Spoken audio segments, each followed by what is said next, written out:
Party തന്നെ ഇല്ലാതാകുന്ന, അതിൻ്റെ അസ്തിത്വം തന്നെ നിലനിൽക്കാത്ത സ്ഥിതിവിശേഷത്തിലേക്ക് കാര്യങ്ങൾ എത്തിക്കുന്നുണ്ട് എങ്കിൽ കോൺഗ്രസ് ഒരു ആത്മപരിശോധനക്ക് ഇനിയും വൈകാൻ പാടില്ല എന്നുള്ളതിന്റെ സൂചനകളാണ് അത് നൽകുന്നത്. കോൺഗ്രസും ബി ജെ പിയും തമ്മിലുള്ള അകലം നേർത്തു വരികയാണ്. നയപരിപാടികളിൽ, സമീപനങ്ങളിൽ, ആശയങ്ങളിൽ ബി ജെ പിയും കോൺഗ്രസും അടുത്തടുത്ത് വരുന്ന കാഴ്ചയാണ് നമ്മൾ കുറച്ചു കാലമായിട്ട് കണ്ടുകൊണ്ടിരിക്കുന്നത്. കോൺഗ്രസിന്റെ സാമ്പത്തിക നയമാണ് ബി ജെ പി രാജ്യത്ത് അനുവർത്തിച്ചു വരുന്നത്. കോൺഗ്രസിന്റെ പല കാര്യങ്ങളിലുമുള്ള നയങ്ങൾ ബി ജെ പി അവരുടേതാക്കി മാറ്റിയത് നാം കണ്ടതാണ്. മതനിരപേക്ഷതയിൽ പോലും കോൺഗ്രസ് വെള്ളം ചേർത്തു.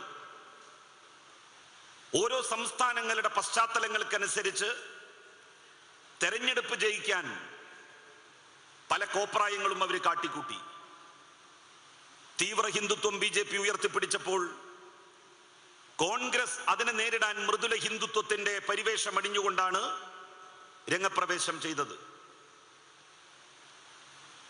RSSും ബി ജെ പിയും ഉയർത്തുന്ന വർഗീയതയെ നേരിടേണ്ടത് കലർപ്പില്ലാത്ത മതനിരപേക്ഷ ആശയം കൊണ്ടും മനസ്സുകൊണ്ടുമാണ്. പണ്ഡിറ്റ് ജവഹർലാൽ നെഹ്റുവിന് അത് സാധിച്ചു. നെഹ്റു ഒരു മതത്തിലും വിശ്വാസമില്ലാത്ത തികഞ്ഞ ഭൗതികവാദിയായിരുന്നു. അദ്ദേഹം 17 വർഷമാണ് ഇന്ത്യയുടെ പ്രധാനമന്ത്രിയുടെ കസേരയിലിരുന്നത്. എന്തേ നെഹ്റു ഒരു ക്ഷേത്രത്തിലും പോകാത്തത് എന്ന് ആരും ചോദിച്ചിട്ടില്ല. എന്തേ നെഹ്റുവിന്റെ തിലകം ചാർത്തിയ ഒരു ഫോട്ടോ കാണാത്തത് എന്ന് ഈ രാജ്യത്ത് ഒരാളും അന്വേഷിച്ചതായി നമ്മൾ കേട്ടിട്ടില്ല. എന്നാൽ ഇന്നത്തെ കോൺഗ്രസിന്റെ നേതാക്കന്മാരുടെ അവസ്ഥ എന്താണ്?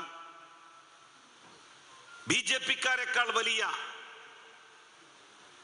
വർഗീയവാദികളാണ് തങ്ങൾ എന്ന് വരുത്തി തീർക്കുവാനുള്ള നെട്ടോട്ടമാണ് അവർ നടത്തിക്കൊണ്ടിരിക്കുന്നത്. മധ്യപ്രദേശിൽ ഒരുപാട് വർഷത്തെ ബി ജെ പിയുടെ ഭരണം ഇല്ലാതാക്കി കോൺഗ്രസിന്റെ ഭരണം വന്നു. നമ്മൾ ഒരുപാട് പ്രതീക്ഷിച്ചിരുന്നു കോൺഗ്രസിൽ നിന്ന്. എന്നാൽ കോൺഗ്രസിന്റെ പുതിയ ഭരണകൂടം എന്ത് നിലപാടുകളാണ് പ്രഖ്യാപിച്ചത്? അവര് പറഞ്ഞു, ഞങ്ങൾ സംസ്ഥാന വ്യാപകമായി ഗോമൂത്രം സംഭരിക്കുന്നതിന് സംവിധാനം ഒരുക്കും, സംഭരണികൾ ഏർപ്പെടുത്തും. ചാണകം കൊണ്ട് കേക്ക് നിർമ്മിച്ച് സംസ്ഥാന വ്യാപകമായി ഞങ്ങൾ വിതരണം ചെയ്യും. ഗോശാലകൾ മധ്യപ്രദേശിലുടനീളം ഞങ്ങൾ സ്ഥാപിക്കും. ബി ജെ പിയും കോൺഗ്രസും തമ്മിലുള്ള വ്യത്യാസം എവിടെ? മധ്യപ്രദേശിൽ ഭരണതലത്തിൽ ചില ആളുകൾ മാറി എന്നുള്ളതല്ലാതെ ഭരണകൂടം ഇക്കാലമത്രയും അനുവർത്തിച്ചു പോന്നിരുന്ന സമീപനത്തിൽ എന്ത് മാറ്റമാണ് മധ്യപ്രദേശിൽ ഉണ്ടായത്? രാജസ്ഥാനിലെ സ്ഥിതിയും ഭിന്നമല്ല. പശുവിന്റെ പേരിൽ ആളുകളെ തല്ലിക്കൊല്ലുന്ന സ്ഥിതി സമീപകാലത്തുണ്ടായിട്ടുള്ളതല്ല, എത്രയോ വർഷങ്ങളായി ഉത്തരേന്ത്യയിൽ നിലനിൽക്കുന്നതാണ്. മീഡിയ വളരെ ശക്തിപ്പെട്ടതും സോഷ്യൽ മീഡിയ സുശക്തമായതും ഇന്ന് നടക്കുന്ന സംഭവങ്ങൾ നമ്മളുടെ കൺമുന്നുകളിൽ എത്തിക്കുന്നു എന്ന് മാത്രം. രാജ്യത്തിലെ 19 സംസ്ഥാനങ്ങളിൽ ഗോവധ നിരോധനം ഏർപ്പെടുത്തപ്പെട്ടത് കോൺഗ്രസ് ആ സംസ്ഥാനങ്ങളിൽ മൃഗീയ ഭൂരിപക്ഷത്തോടുകൂടി ഭരിച്ചിരുന്ന കാലത്താണ്. അവിടെ നിന്നാണ് ഇത്തരത്തിലുള്ള കാര്യങ്ങൾ ആരംഭിക്കുന്നത്. അത് ബി ജെ പിയുടെ ഭരണത്തിന് കീഴിൽ ബലപ്പെട്ടു എന്നുള്ളതാണ് യാഥാർത്ഥ്യം.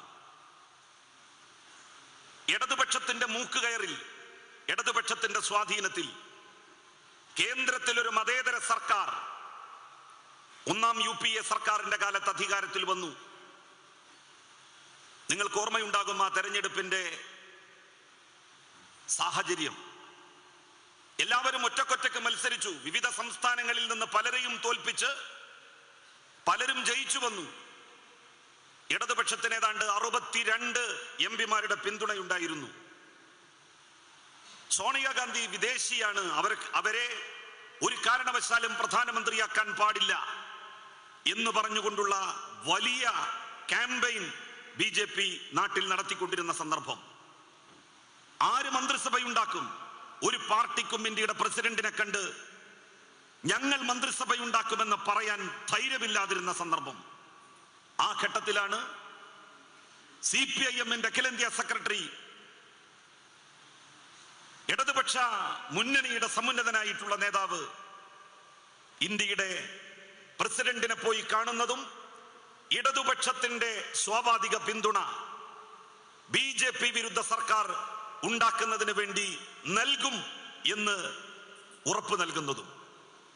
അതോടുകൂടിയാണ് ചിത്രം തെളിഞ്ഞത്. അങ്ങനെയാണ് ഡോക്ടർ മൻമോഹൻ സിംഗിന്റെ നേതൃത്വത്തിലുള്ള 1ാം UPA സർക്കാർ നമ്മളുടെ രാജ്യത്ത് അധികാരത്തിൽ വന്നത്. ആ സർക്കാരാണ് ജനോപകാരപ്രദങ്ങളായിട്ടുള്ള നിരവധി പദ്ധതികൾ നടപ്പിലാക്കിയത്.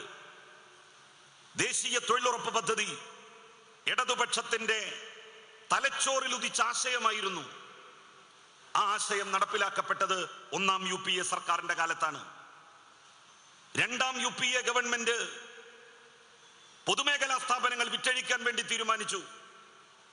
1ാം UPA സർക്കാരിന്റെ കാലത്ത് ഈ നിർദ്ദേശം വന്നപ്പോ ഇടതുപക്ഷം ഇടപെട്ടു. ഒരു കാലിച്ചായ പോലും പ്രതിഫലം പറ്റാതെയാണ് 1ാം UPA സർക്കാരിന് ഇടതുപക്ഷം പിന്തുണ പ്രഖ്യാപിച്ചിരുന്നത്. ജനകീയമാകണം നയപരിപാടികൾ, ജനോപകാരപ്രദമാകണം പദ്ധതികൾ. ഇത് മാത്രമായിരുന്നു ഇടതുപക്ഷത്തിന്റെ അഭിപ്രായം എന്ന് പറയുന്നത്. സച്ചാർ കമ്മിറ്റി റിപ്പോർട്ട് 1ാം UPA ഗവൺമെന്റിന്റെ കാലത്താണ് വന്നത്.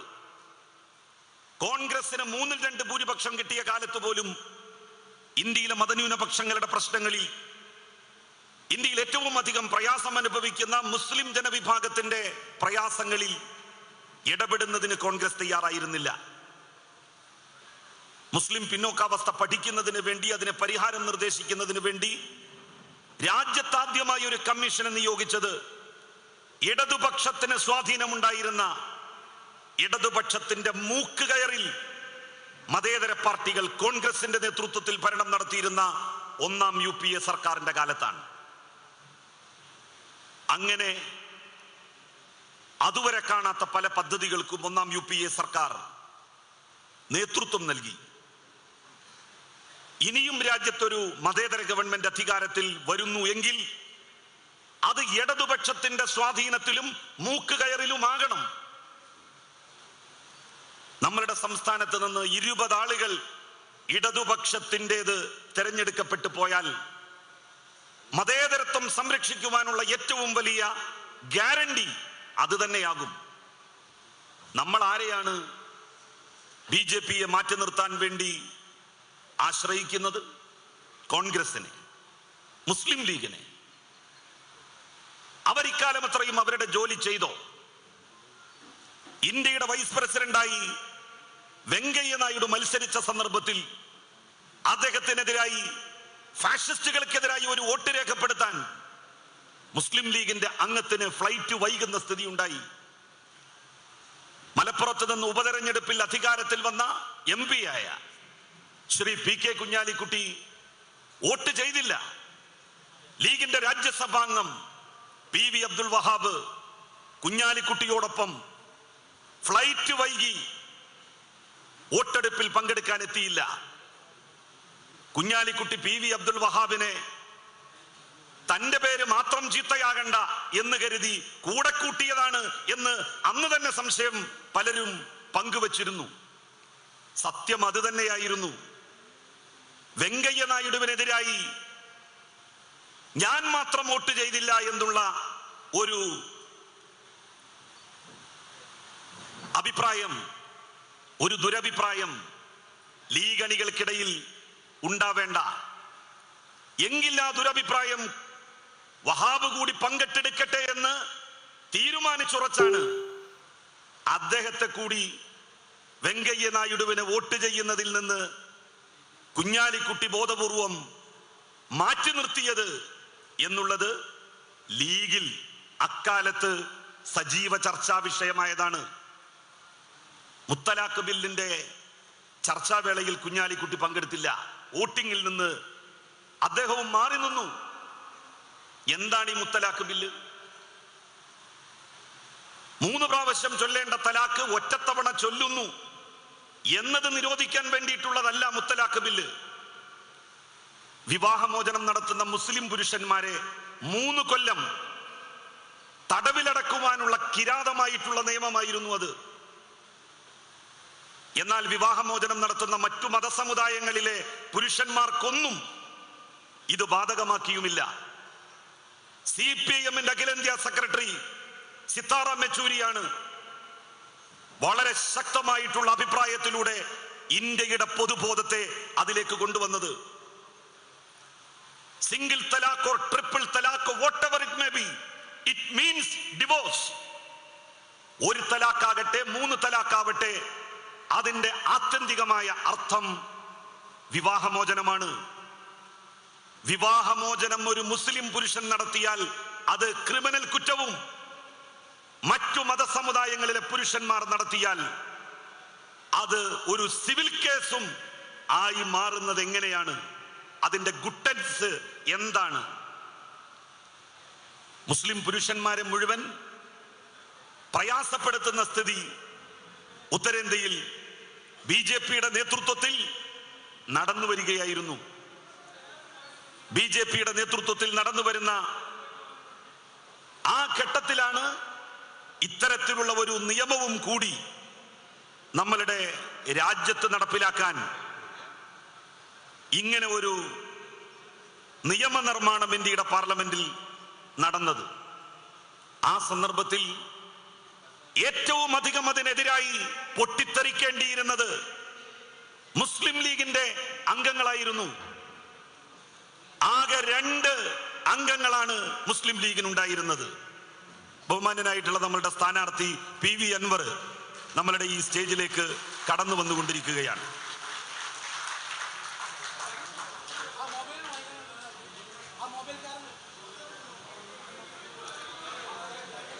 ഇടതുപക്ഷ ജനാധിപത്യ മുന്നണിയുടെ പൊന്നാനി നിയോജക മണ്ഡലത്തിൽ മത്സരിക്കുന്ന നമ്മളുടെ പ്രിയങ്കരനായ സ്ഥാനാർത്ഥി, വീരനായിരുന്ന സഖാവ് കുഞ്ഞാലിയുടെ മണ്ണിൽ മാറ്റത്തിന്റെ മാറ്റൊലി തീർത്ത് ധീരനായ ഇമ്പിച്ച് ബാബയുടെ മണ്ണിൽ പരിവർത്തനത്തിന്റെ കാഹളം മുഴക്കാൻ ചരിത്രം നിയോഗിച്ച PV അൻവർ ഇതാ നമ്മളുടെ വേദിയിലേക്ക് കടന്നു വന്നുകൊണ്ടിരിക്കുകയാണ്.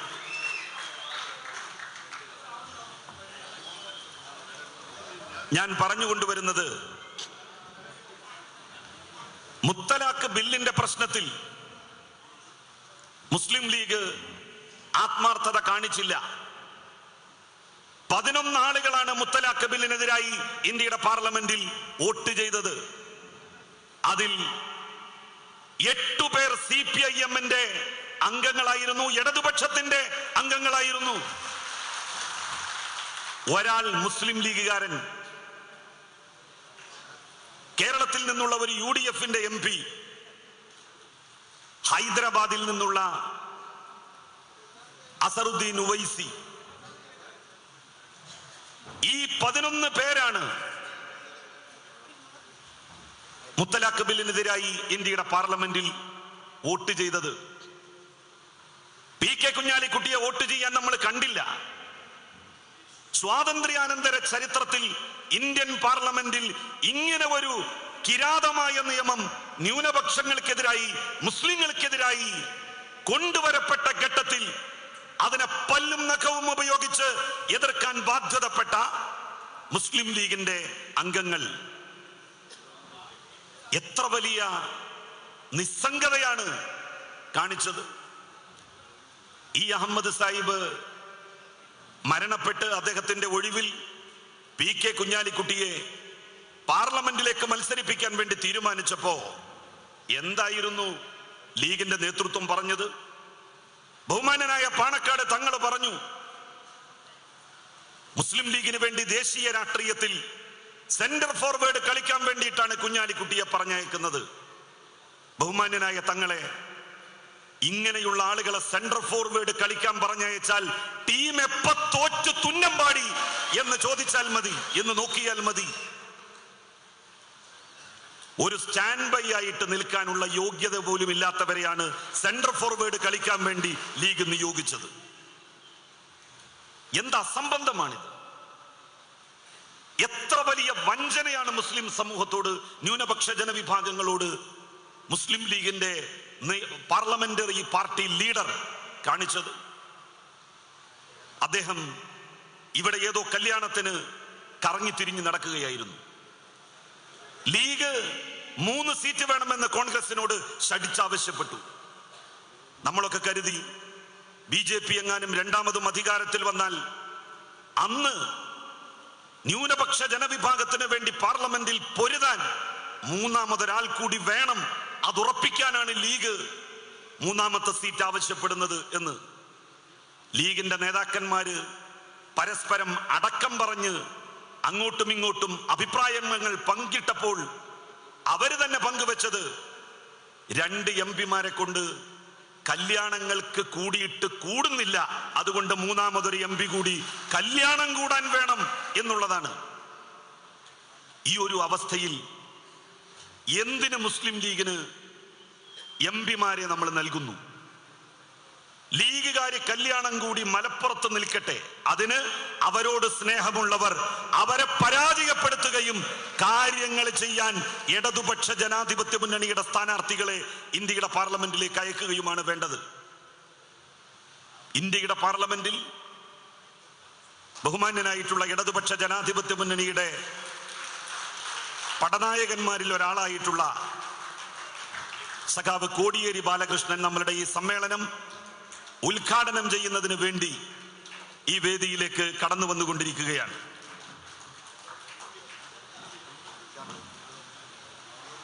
മുസ്ലിം ലീഗ് ആത്മാർത്ഥതയില്ലായ്മ മുസ്ലിം സമുദായത്തിന്റെ പ്രശ്നങ്ങളിൽ കാണിച്ചു. എന്തിനാണ് ലീഗ് ഇന്ത്യയുടെ പാർലമെന്റിലേക്ക് മത്സരിക്കുന്നത്?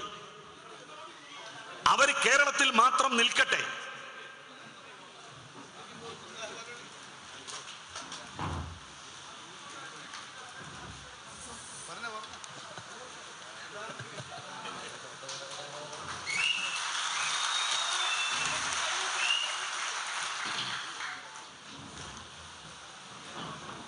ലീഗിന് പാർലമെന്റിലേക്ക് മത്സരിക്കേണ്ട കാര്യമില്ല.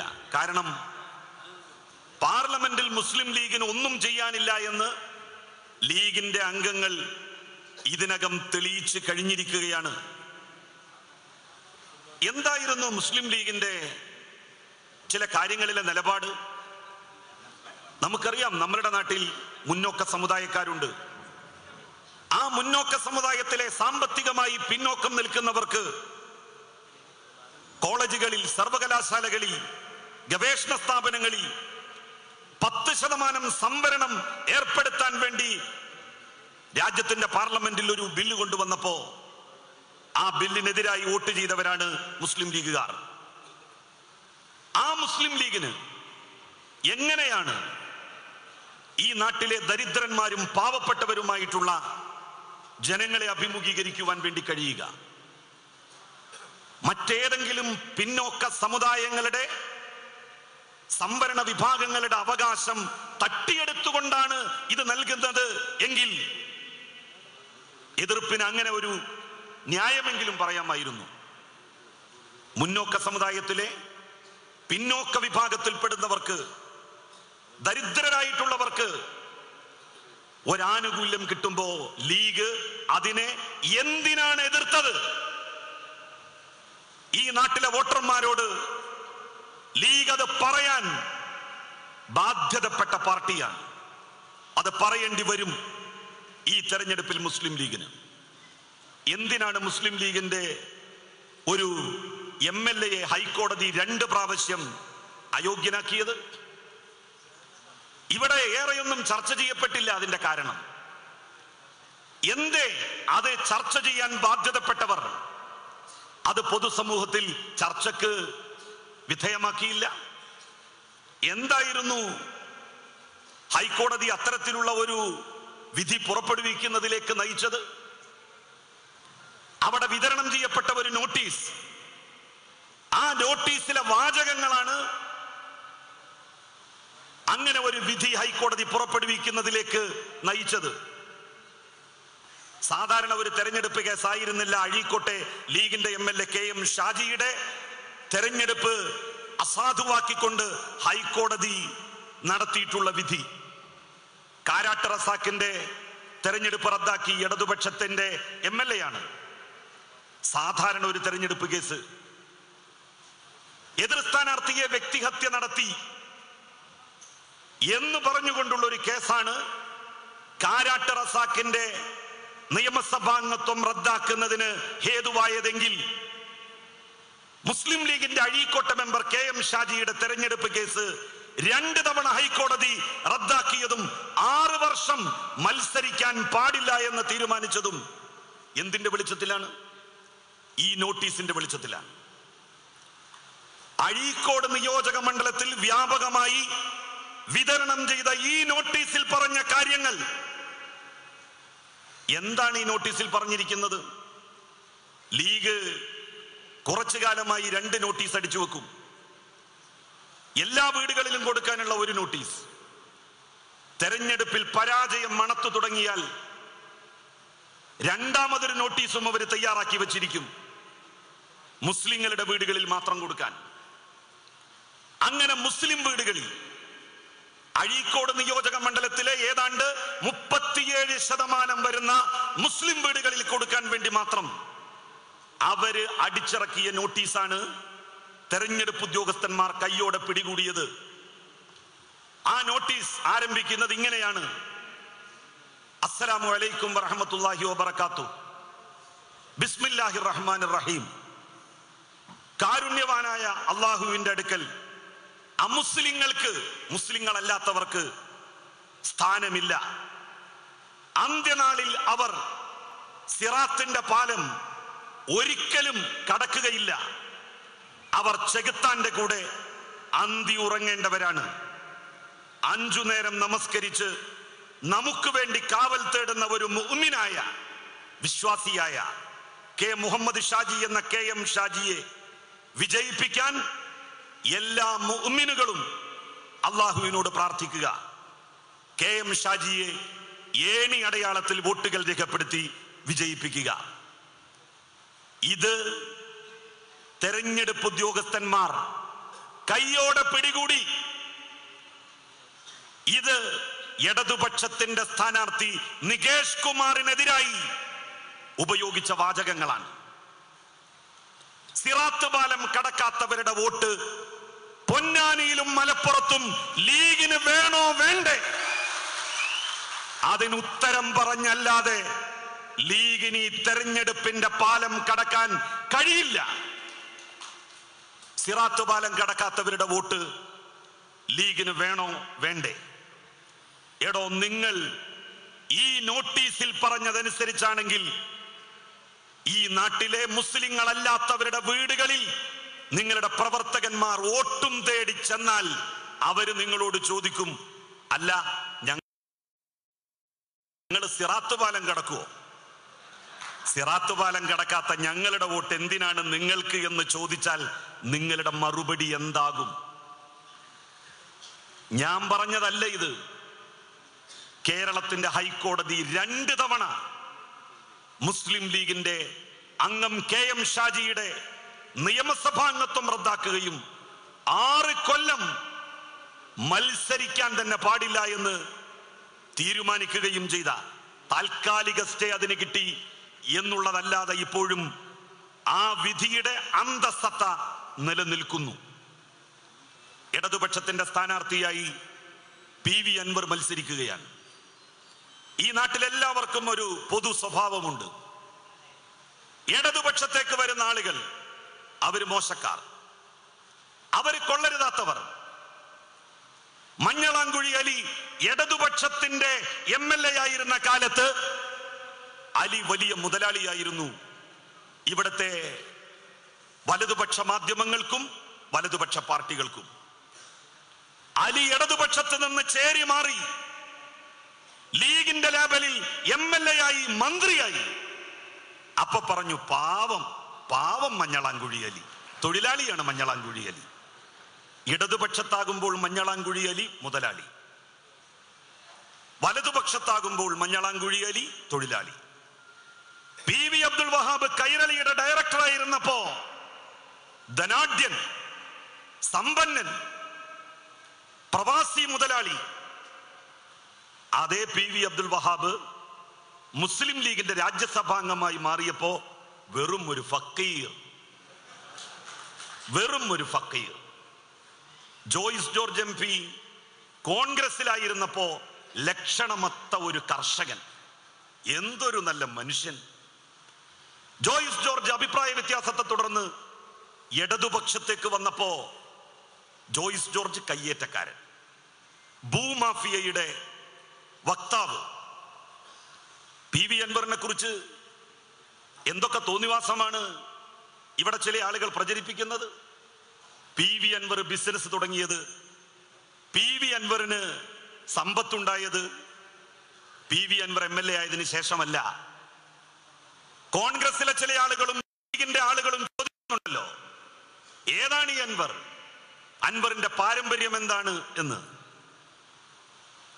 നെഹ്റുവിന്റെ കാലത്ത് കോൺഗ്രസിൽ AICCയിൽ അംഗമായിരുന്നു മലപ്പുറത്തുകാരനായ ഷൗക്കത്ത് അലി എന്ന് പറയുന്ന ഒരാൾ. നെഹ്റുവിന്റെ കാലത്ത്, മൻമോഹൻ സിംഗിന്റെയും സോണിയാഗാന്ധിയുടെയും രാഹുൽ ഗാന്ധിയുടെയും കാലത്തല്ല. നെഹ്റുവിയൻ യുഗത്തിൽ കോൺഗ്രസിന്റെ അഖിലേന്ത്യാ കമ്മിറ്റിയിൽ AICCയിൽ അംഗമായിരുന്ന ഷൗക്കത്ത് അലിയുടെ മകനാണ് PV അൻവർ. പണ്ഡിറ്റ് ജവഹർലാൽ നെഹ്റു 1962 മലമ്പുഴ ഡാം സന്ദർശിക്കാൻ വേണ്ടി വന്നു. അന്ന് ഡാം സന്ദർശനം കഴിഞ്ഞ് എടവണ്ണയിലെ ഒതായി എന്ന് പറയുന്ന ഒരു കുഗ്രാമത്തിലെ ഒരു വീട്ടിൽ പോയിരുന്നു ഇന്ത്യയുടെ പ്രധാനമന്ത്രി പണ്ഡിറ്റ് ജവഹർലാൽ നെഹ്റു. അത് തന്റെ പരിഭാഷകൻ കൂടിയായിരുന്ന ഷൗക്കത്ത് അലി എന്ന ചെറുപ്പക്കാരന്റെ വീട്ടിലായിരുന്നു. ആ ഷൗക്കത്ത് അലിയുടെ മകനാണ് PV അൻവർ. KSU എന്ന് പറയുന്ന കോൺഗ്രസിന്റെ വിദ്യാർത്ഥി സംഘടന, KSUവിന്റെ മലപ്പുറം ജില്ലാ ഉപാധ്യക്ഷനായിരുന്നു PV അൻവർ. മമ്പാട് കോളേജിൽ പ്രീ ഡിഗ്രിക്ക് പഠിക്കുന്ന കാലത്ത് KSUവിന്റെ ലാബലിൽ മത്സരിച്ച് വിദ്യാർത്ഥി യൂണിയന്റെ ജനറൽ സെക്രട്ടറിയായി. ഡിഗ്രിക്ക് പഠിക്കുമ്പോ KSUവിന്റെ ബാനറിൽ മത്സരിച്ച് അതേ കോളേജിൽ വിദ്യാർത്ഥി യൂണിയന്റെ ചെയർമാനായി PV അൻവർ. അത് കഴിഞ്ഞ് കരുണാകരൻ DIC ഉണ്ടാക്കി കോൺഗ്രസിൽ നിന്ന് തെറ്റിപ്പിരിഞ്ഞു പോയപ്പോ കോൺഗ്രസിലെ DIC വിഭാഗത്തിന്റെ കൂടെ നിന്നു അൻവർ. എല്ലാം മതിയാക്കി കോൺഗ്രസിലേക്ക് DICക്കാർ തിരിച്ചു പോയപ്പോ നിലപാടിൽ ഉറച്ച് PV അൻവർ പറഞ്ഞു, ഇതിന് ഞാനില്ല, ഇതിനെന്നെ കിട്ടില്ല, ഞാൻ ഇടതുപക്ഷത്ത് ഉറച്ചു നിൽക്കുന്നു. ആ ഒരു തെറ്റല്ലാതെ അൻവർ വേറെ ഒരു തെറ്റും ചെയ്തിട്ടില്ല. അൻവറിനെ കയ്യേറ്റക്കാരനാക്കി, അൻവറിനെ മോശക്കാരനായി ചിത്രീകരിക്കാൻ ചില വലതുപക്ഷ മാധ്യമങ്ങൾ മത്സരിച്ചു. ഇവരൊക്കെ എവിടെയായിരുന്നു? കോൺഗ്രസിലായിരുന്ന സമയത്ത്, PV അൻവർ കോൺഗ്രസിലായിരുന്ന ഘട്ടത്തിൽ അന്ന് PV അൻവറിൽ നിങ്ങളൊരു കയ്യേറ്റക്കാരനെ കണ്ടില്ലല്ലോ. അന്നല്ലേ PV അൻവറിന് ഇപ്പോൾ ഉണ്ട് എന്ന് പറയപ്പെടുന്ന എല്ലാ സംരംഭങ്ങളും ഉണ്ടാകുന്നത്? PV അൻവർ ഇടതുപക്ഷത്തേക്ക് വന്നതിന് ശേഷമാണോ അദ്ദേഹം കുറെ സ്ഥലം വാങ്ങി സംരംഭങ്ങൾ ആരംഭിക്കുന്നത്? അദ്ദേഹം കോൺഗ്രസിലായിരുന്ന കാലത്ത് തന്നെ പരമ്പരാഗതമായി ഭൂസ്വത്തുള്ളവരാണ്, സാമ്പത്തിക ശേഷിയുള്ള കുടുംബവുമായിരുന്നു. അവർ സംരംഭങ്ങൾ തുടങ്ങിയിട്ടുണ്ട്. ഇടതുപക്ഷത്തേക്ക് ഒരാൾ വരുമ്പോ അയാൾ മോശക്കാരനും, കോൺഗ്രസിലും ലീഗിലും അതേ ആള് നിൽക്കുമ്പോ അത് ഏറ്റവും വേണ്ടപ്പെട്ടതും ഉന്നത മൂല്യങ്ങൾ ഉയർത്തിപ്പിടിക്കുന്നവരും ഒക്കെ ആകുന്നതിലെ ഗുട്ടൻസ് നമുക്ക് തിരിയും. ഒരു കാലിക്കവർ ഒട്ടിക്കാനുള്ള ചോറ് തലയിലുള്ളവർക്ക് ഇതിന്റെ പിന്നാമ്പുറം എന്താണ് എന്ന് മനസ്സിലാക്കാൻ സാധിക്കും. മലപ്പുറത്ത് കഴിഞ്ഞ തെരഞ്ഞെടുപ്പിൽ കോട്ടകൾ കുലുങ്ങി. 3 ആളുകളെ നമ്മളുടേത് മലപ്പുറം ജില്ലയിൽ നിന്ന് 4 പേരാണ് ജയിച്ചു വന്നത്. പക്ഷേ പല മണ്ഡലങ്ങളും കുലുക്കം സംഭവിച്ചു. തിരൂരങ്ങാടിയിൽ 5000 വോട്ടിന്റെ ഭൂരിപക്ഷത്തിലേക്ക് മുസ്ലിം ലീഗിന്റെ സ്ഥാനാർത്ഥിയെ പിടിച്ചു കെട്ടിക്കൊണ്ടുവന്ന നിയാസ് ഇവിടെ വേദിയിലുണ്ട്. 1100 വോട്ടിന്റെ വ്യത്യാസത്തിനാണ് മങ്കട നമുക്ക് നഷ്ടപ്പെട്ടത്.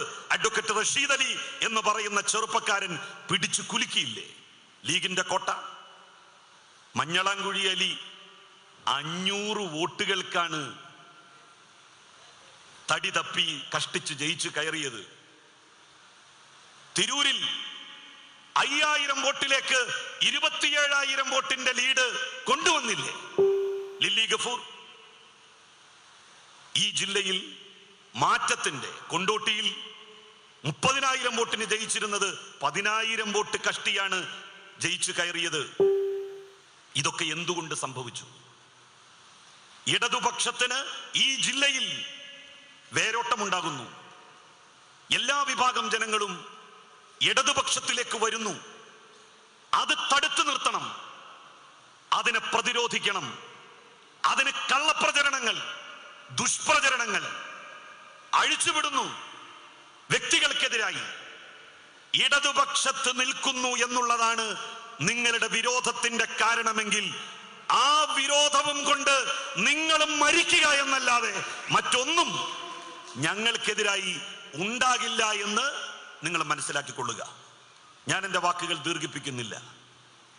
പൊന്നാനി പാർലമെന്റ് നിയോജക മണ്ഡലത്തിൽ PV അൻവർ മത്സരിക്കുന്നത് ജയിക്കാൻ തന്നെയാണ്.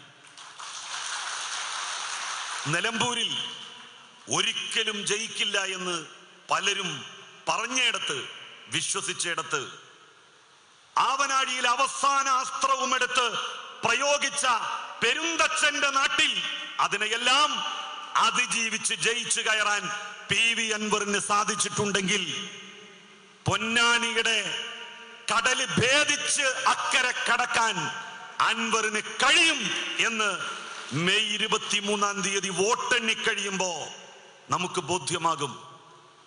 ജയിക്കാൻ വേണ്ടിയിട്ടുള്ള മത്സരത്തിൽ ഇത്തവണ നമ്മൾ ഒരുമിച്ച് പങ്കാളികളാവുക എന്ന് മാത്രം നിങ്ങളെ ഓർമ്മപ്പെടുത്തിക്കൊണ്ട് ഈ തെരഞ്ഞെടുപ്പ് കൺവെൻഷന്റെ ഔപചാരികമായ ഉദ്ഘാടന കർമ്മം നിർവഹിക്കുന്നതിന് CPIM-ന്റെ സംസ്ഥാന സെക്രട്ടറിയും കേരളത്തിലെ ഇടതുപക്ഷ ജനാധിപത്യ മുന്നണിയുടെ സമുന്നതനായിട്ടുള്ള നേതാവുമായ എനിക്കേറെ സ്നേഹബഹുമാനങ്ങളുള്ള സഖാവ് കോടിയേരി ബാലകൃഷ്ണൻ അവറുകളെ ആദരപൂർവ്വം ക്ഷണിച്ചുകൊണ്ട് എൻ്റെ വാക്കുകൾ അവസാനിപ്പിക്കുന്നു.